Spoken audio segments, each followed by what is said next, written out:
how to make circle image in Wix Studio.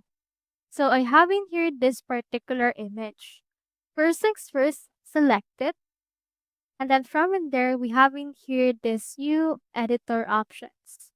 We can see in here this icon, which is the mask icon. Head over and then click on that. Now from in there, it should be able to open in here the mask shapes. And you can just look for the circle icon from in there. As you have noticed, they have a lot of icon as well as shapes to choose from. But for this case, let's choose in here the circle one. And once you click on it, it should be able to be applied into the actual image.